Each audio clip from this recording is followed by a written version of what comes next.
welcome. Thank you so much for coming out on what is quite a blustery day. You are the hardy Minnesotans of Detroit Lakes. It is duly noted. Today, our featured artist is Duster with the Cropdusters, and I'm so excited to interview him.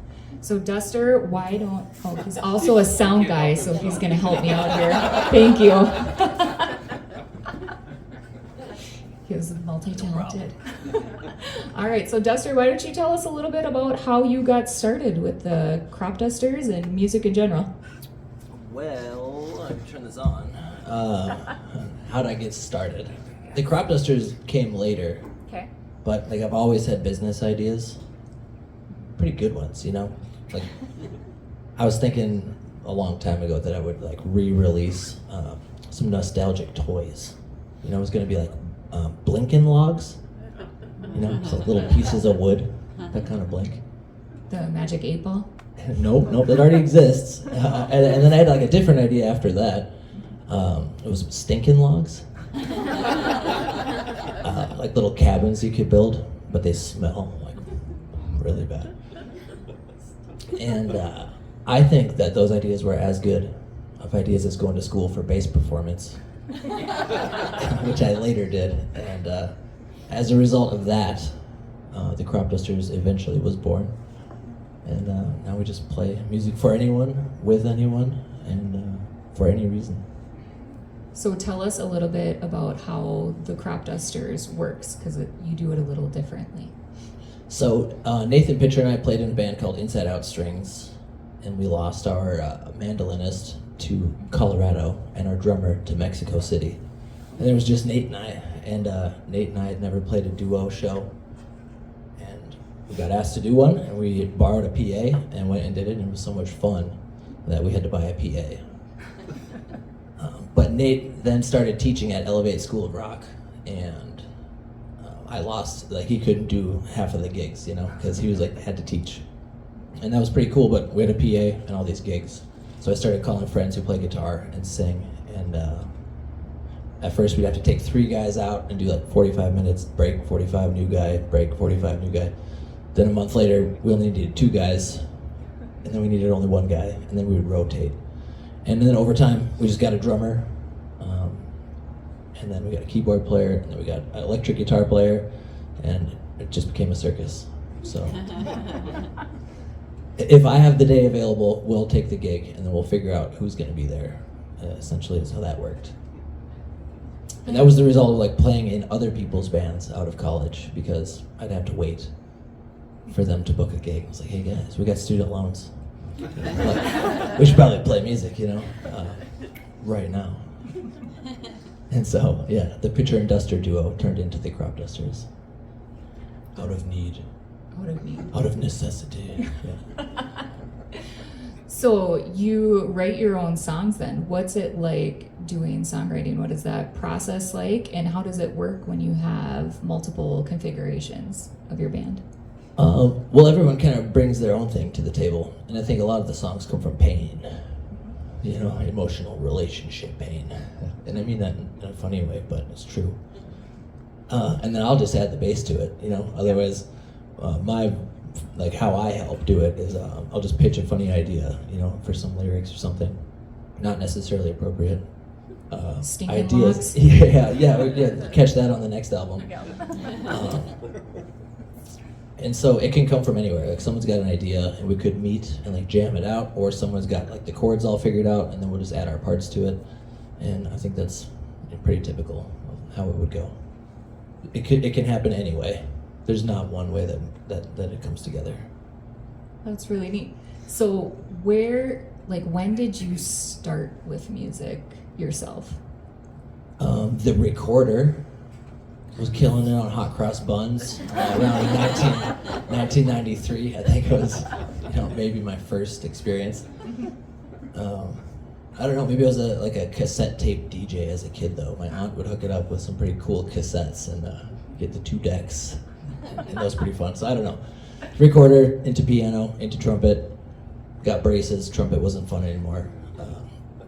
Wanted to play heavy metal, got a bass. Knew a lot of guitar players and a drummer, so I played the bass. So then tell me about when you were deciding to go to college, how you made that decision to make music a full-time. Here's one way to don't do it. I went to school for 4.5 years undeclared. I studied everything.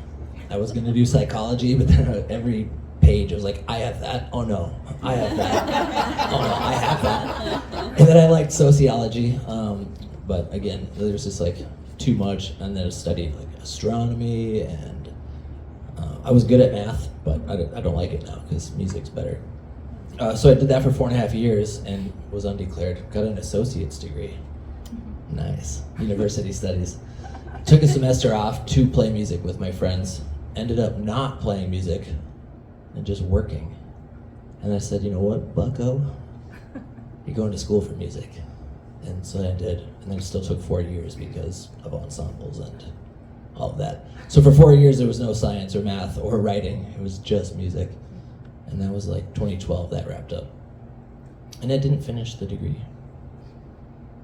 I paid for it all, or I'll still pay for it for the rest of my life. Music theory 3, 4, and 5 were incomplete due to philosophical differences with Dr. Henry Guasla, if you're out there. And I didn't do my senior recital, so I took the class. I did all the work. He just didn't like my papers at the end, so whatever. No one's ever asked if I had a music degree when we're booking shows. Yeah. I don't think it necessarily matters. I think you probably learned stuff along the way from I there. met people along the way who still book us, and it's nice. Yeah. Yeah. It was a great network building experience, like these are. It's all about the network. He's gonna make me laugh too much. I won't be able to ask the question. So, do you think that all your varied interests and things that you like to explore and stuff, do you think that helps give you inspiration for your songs along the way? Like you've got 12. Yeah, absolutely. Everything is inspiration. Like just being here and like feeling nervous from the like adrenaline of the road and all this caffeine this early. I'm trained for late nights, you guys. This is early right now, and this is inspiring. You know, if I don't fall asleep right after this, maybe we'll write something down and catch an idea. But what was the end of that question? Yeah, everything that we do is inspiring, you know? Not necessarily like hosting karaoke's like that I ended up doing. Never saw that coming. I'm not gonna write a song about that. Probably. You know, I don't think it's a good song. So if you don't have bad breakups and stuff to draw from though, where would you draw your inspiration? Oh, that's I know anywhere. it was like a sample question. Yeah. The Cropdusters is literally a fart joke band. Yeah. You know, we're not supposed to take ourselves too seriously. It's right there on the name. You know, we're here to have fun, and so anything. We have so many dumb ideas and songs. You know, like one of our songs is "Bumps on the Road." You know, from like just driving through construction. Yeah. And sometimes you hit some bumps on the road. Which is, you know, sort of like a reference to a Sturgill Simpson idea we were talking about. He's searching for the end of the long white line along the side of the highway. And so we just kind of, we thought that was funny, driving through. Could be anything though. It doesn't have to be heartbreak. Okay. There's 12 billion songs about love and heartbreak. Some of them could be funny. It doesn't have to be about that. It could be about nothing. I love bouncing a ball. And we're working on a song about that, so. Were you singing Bumps on the Road while you went over the snow drifts today? No, it wasn't so bumpy today. No, it was just a nice, scary drive. The Cropmobile does not handle well in the wind and ice. All right. And then my last question before we open it up to the audience is you have recently recorded an album. Do you want to tell us what that process was like? I'm sitting here beside it.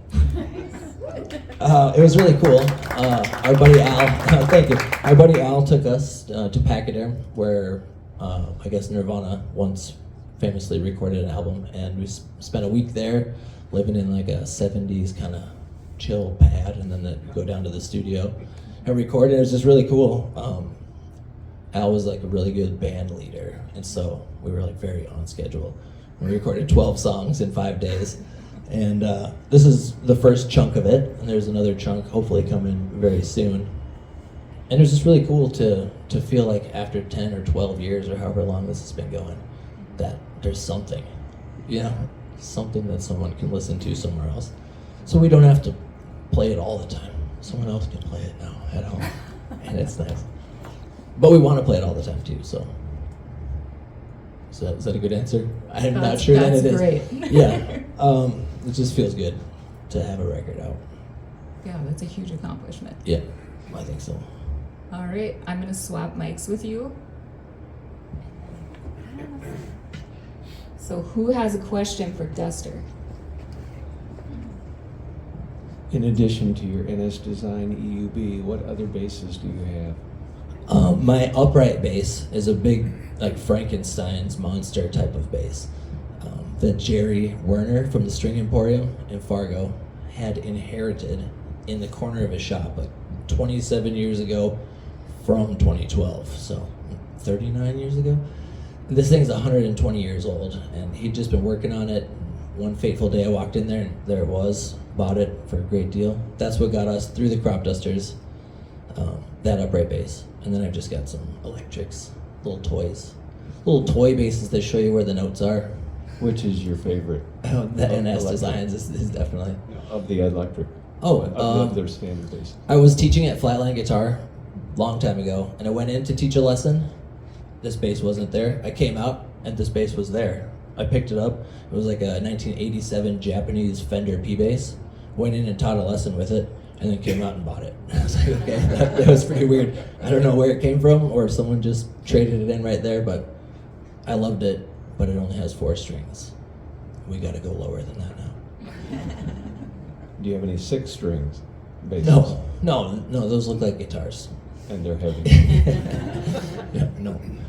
Too many strings. Talk about your worst performance experience that you've had with the Cropdusters, and maybe what that was like, and then maybe like, oh, this one was just off the charts. What was that like?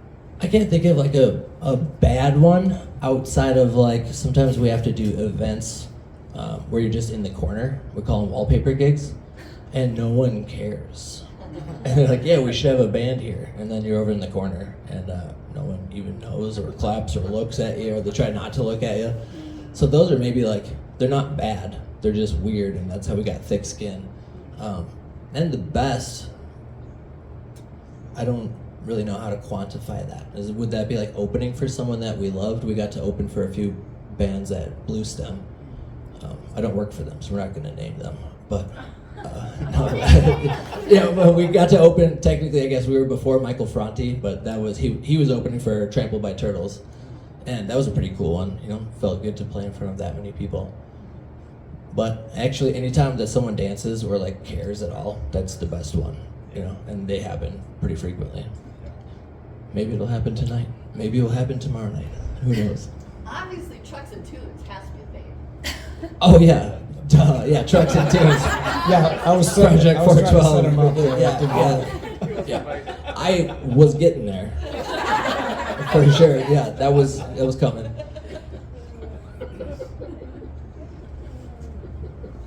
So you mentioned getting together with your other bandmates to write songs. Who owns those songs in the end? Like, what if one hits it really big and which that would be is really nice.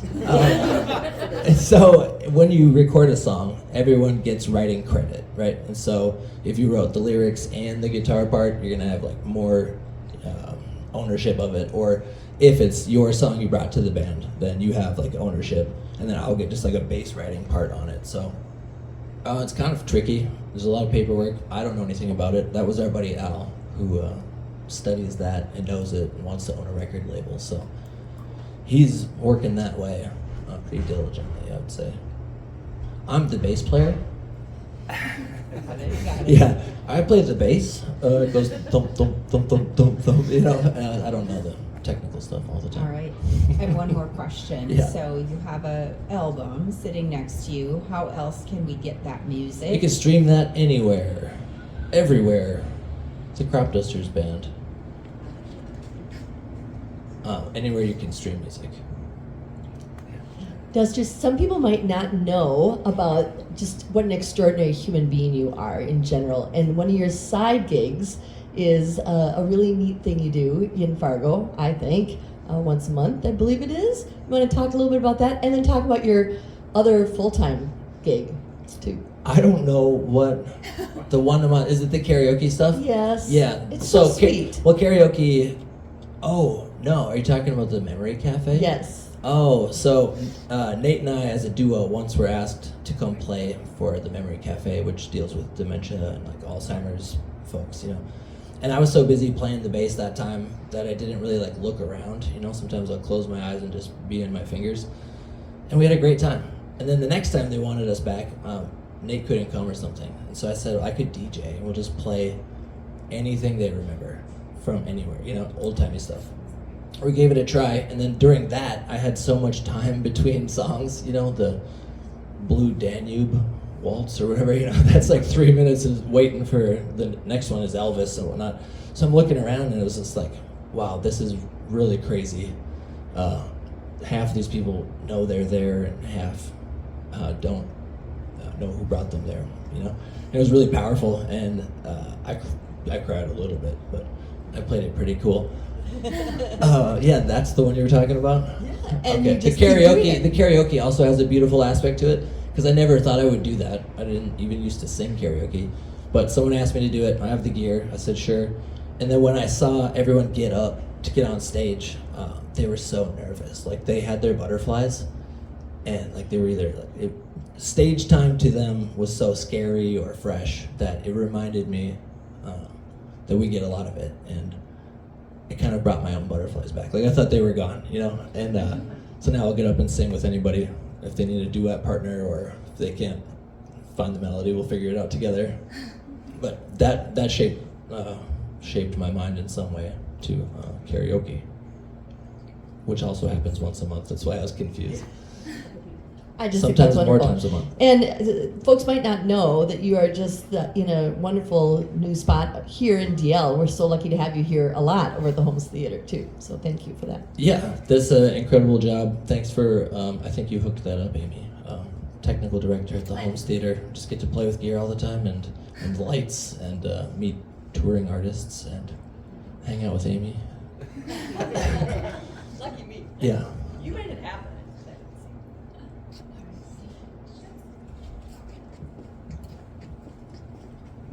All right. Should we ask you? What are you up to? Oh, everything. Yeah, how are you doing? Everything. I'm doing good. So, how can we support you in your music as a community?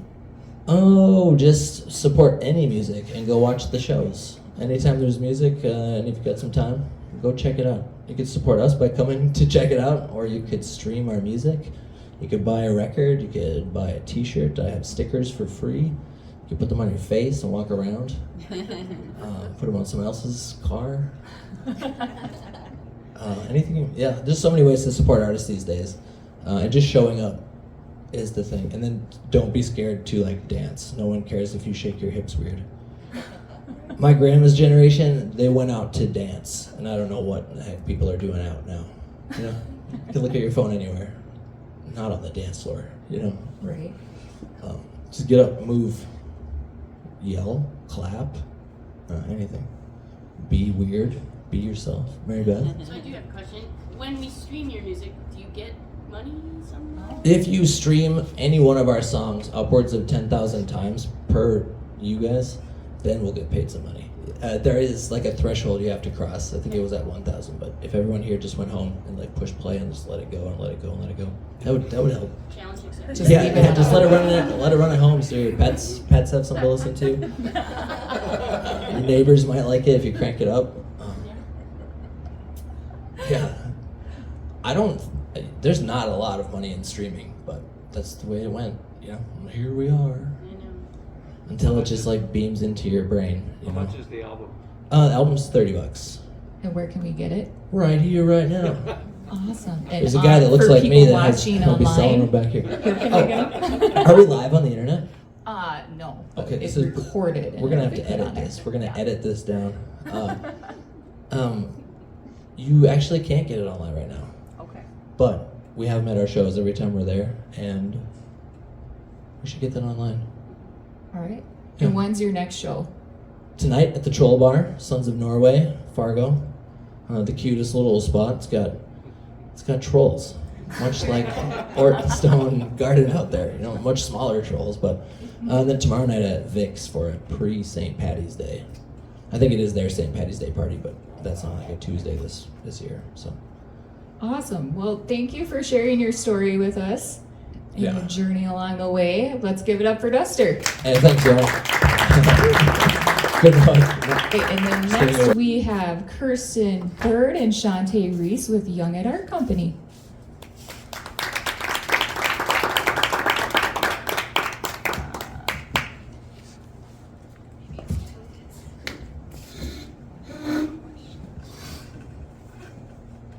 Good morning. I'm so excited to have you both here. Good morning. How are you doing?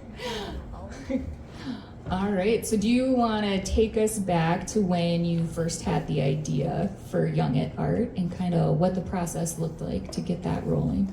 Sure. So I was teaching, well, in the cities I taught for almost 30 years, and I taught in arts integrated schools. So I did everything from kindergarten to art to reading, but always involving the arts. And then I moved here, and I ended up getting a job in a preschool, which taught me another kind of art, process art. And to stay in that job, I would have had to go back and get a third teaching license, and I was like, no, I don't want to do that. So, and I'd always been to art studios, but never, even thought of like having my own. And then I thought, well, why not? And I talked to you, and I talked to Emma at the Homes, and lots of different arts people, and there was a need for more of the kids art and different art experiences. And now it feels like there's a lot, but so I opened a kids art studio mostly, and thought, well, I'll do whatever the community wants, like whatever needs come. We'll kind of just flex with it. And so I ran summer camps. I opened in July of 24 and ran summer camps right away. And then I do birthday parties and all that thing too. So then Shauntae joined last year, and it evolved from there. Yeah. Do you want to tell me a little bit about what it looked like, how you decided to become a partnership? Sure. Well, I have two girls, and obviously the arts are like the highest importance to me personally and my family. So I started bringing my girls to her art clubs just because, even more so than what I can do being an artist myself, I recognized her as the most caring human. Caring for my girls at that level is really important to me, just as a mother, so putting them in such good hands was really important. So I handed them off to her once a week, and that's kind of how we met. And I was like, hey, have you ever thought of doing paint your own pottery? Because I had such a background in that, and also, all of the other art stuff. So that's kind of how we joined up. Nice. Do you want to tell us a little bit about what you all offer at Young at Art, just so people here understand, because there's quite a breadth of offerings that you have? Sure. We do walk-in, paint your own pottery, all of our open hours, which are like every day except Monday and Tuesday. So we do that all the time. We also do that in birthday party format. We do a lot of kids' birthday parties, all kinds of private events. The bachelorette parties have really been a thing lately, so that's been fun. We do kids' art camps, and like day off school camps too. I feel like I'm forgetting just so many We go out things. to nursing homes and stuff. Oh, yep, and we work with a DAC, and we do a lot of things with groups like that, churches. I think that's all of it. Yeah. I mean, we're always looking to grow. And you do the camps right at the schools on site now too? We do sometimes? art clubs Or in the art schools. clubs. Yeah, we started doing them at the studio, and then we realized that a lot of parents didn't have transportation. It's just one more thing they have to do to get their kids there. So we had one at Rossman, Roosevelt, and now we're in Lake Park, Audubon also. Wow. So you guys are a little bit busy then, A huh? little bit. Just so you know. We love it though. So tell us, when you are running a business, we always know that as entrepreneurs, you need to be really good at pivoting. I always think of Joey on Friends with the Couch, pivot. And can you tell us about a time that you were trying something and you had to pivot? I feel like we pivot like weekly. Yeah. So yeah, recently we were growing so fast and trying to fit in like the pottery hours and being, stable in our business hours, always being open when we say we will, and the birthday parties, and how do we flex our space. So we ended up renting our lower level, and it was a big expense, and it worked, but it was like, is this enough? So we moved all the stuff from our office down to the basement. We started doing them down there. We did it for 6 months, and then we're like, Do we need all this yeah, space? do we need this? Is this financially smart? And so we said no, and we moved all our stuff back upstairs, and we changed our office into a party room. So it's always like, what's working, what's not. Yeah. So just lots of constant check-ins and Yeah, and evaluating. kind of thinking like, what's really going to work for us, and what's giving us joy, what's going to work for DL, what does DL really want, and all of that, just kind of constantly checking in, like you said. So because you are literally providing creativity on demand, where do you each individually source inspiration from to keep your mind creative and going? I don't know, lots of places. I mean, you see other things happening out in the world, and you're like, oh, I like that idea. Obviously, the internet, you're like, ooh, sparks things. And things I've done in the past. I have a lot of friends from the cities who do artsy things, and I have a lot in my back pocket from teaching for so long. So yeah, it's kind of a mix of all those things, I think. For me, it's like Duster was saying, it's literally from everything. My husband recently asked me how to become creative.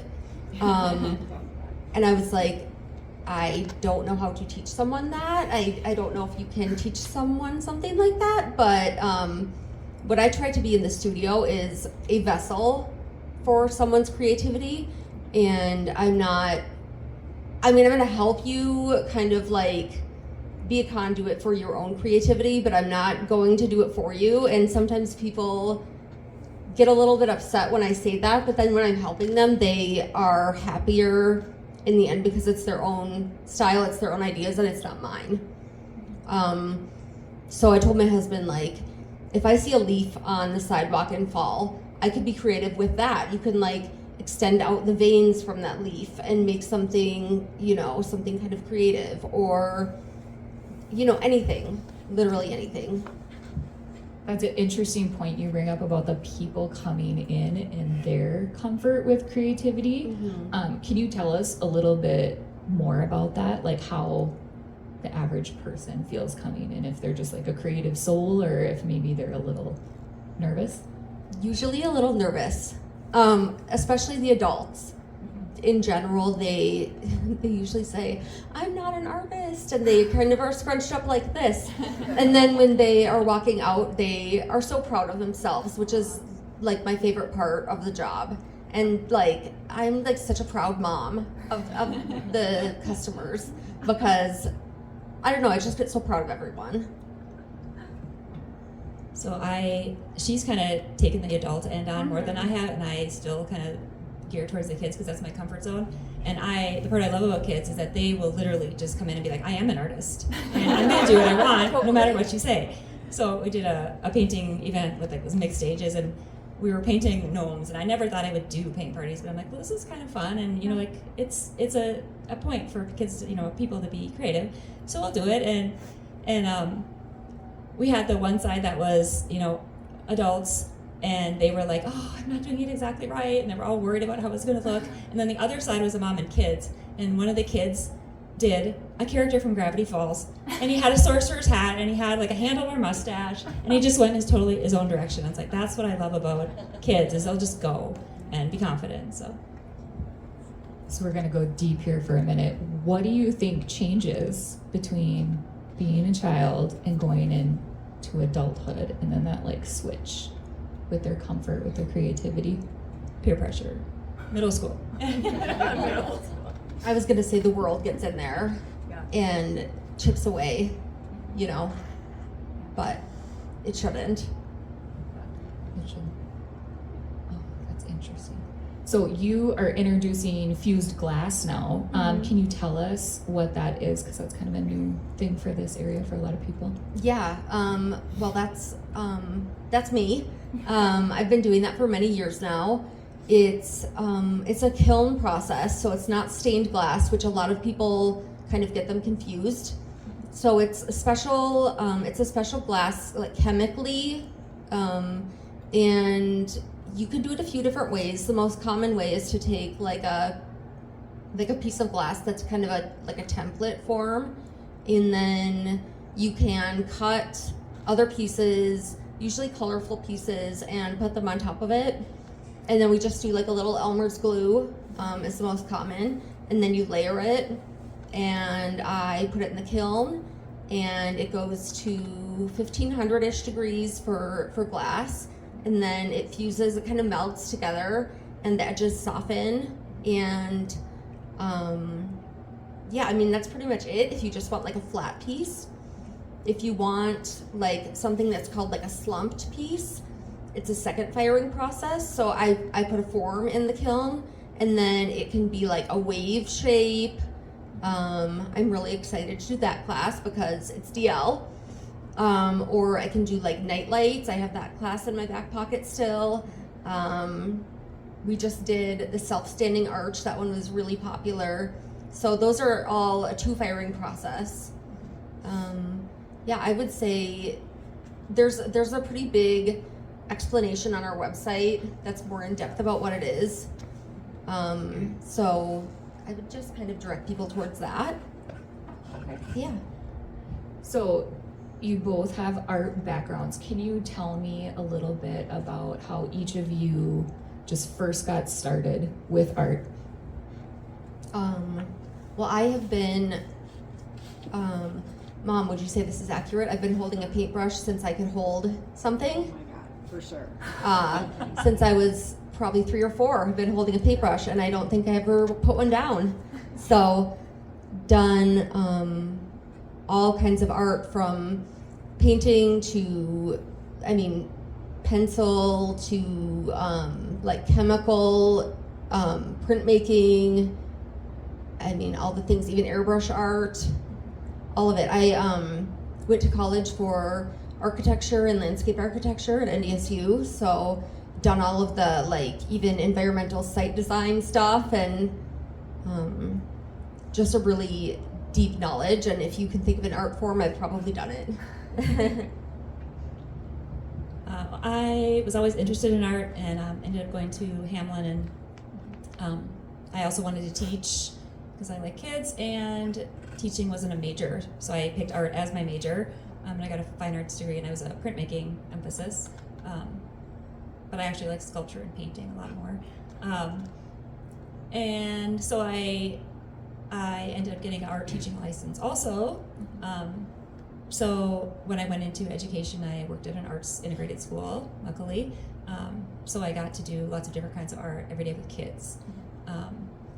That doesn't leave a lot of time for doing my own art, so I've always just kind of sketched or painted for myself, and sold a few things, but I feel like I leaned way more into the helping other people be creative. So. And then now that you're running a business, there's so many other facets to it in addition to art.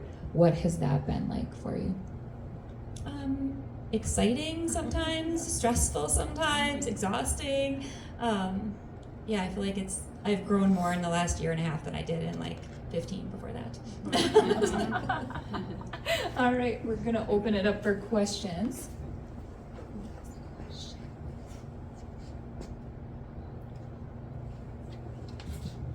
Where's your kiln located? Is it in your office? It's in my personal studio at home. I actually have 2. if you're curious, their names are Biggie and Smalls. Where did those names come from? Just my family named them.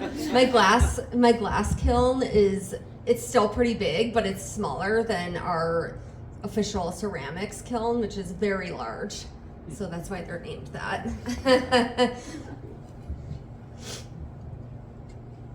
So I'm looking at this experience from, kind of more of an intimate level, right? I've been kind of with you guys the whole time, and I am so proud of how you just keep growing and adding and answering what people want.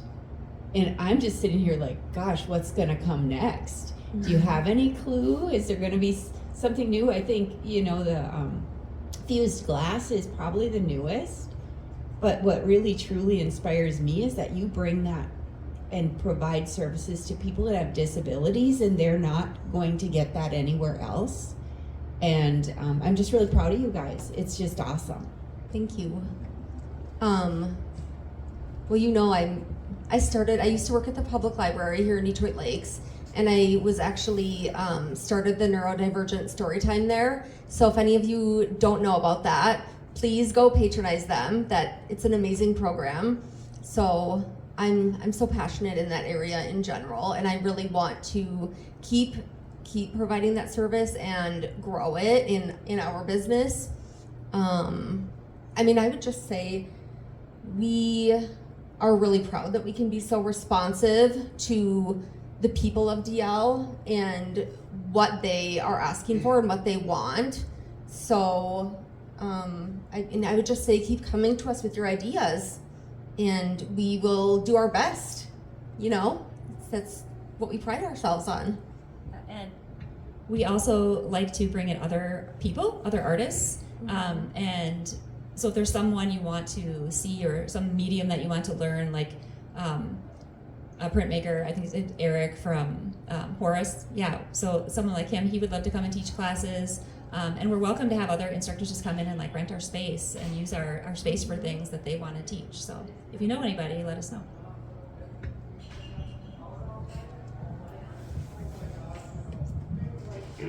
I echo what Shauntae's mom said. I'm so proud of you guys. It is so cool to see what you've brought to DL and how you are helping turn our community even more into an arts community. I just love that so much. So hats off to you for that. I know it's hard. I know there's lots of challenges, but it's incredible the presence you guys have in town. What ideally, if you had a magic wand or a looking glass, would you love to see next in Detroit Lakes? Not only just with your own business, but just as an arts forward community. What are some of the things you would love to see here?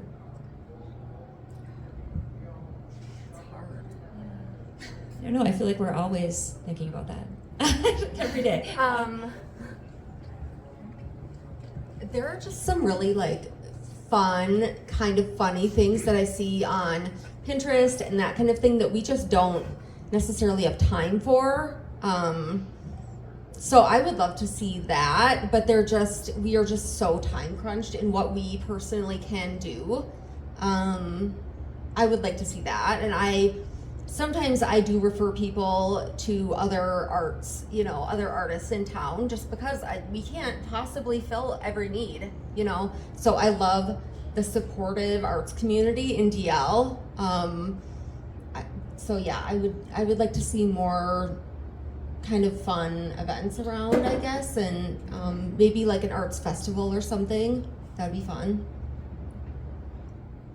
Yeah, and we do have a great arts community, and so even more community with artists, us being more social together, because I feel like sometimes it gets competitive. Yeah. But also, I would, if there's someone who will send us something and say, well, can you guys do this? We'll say no.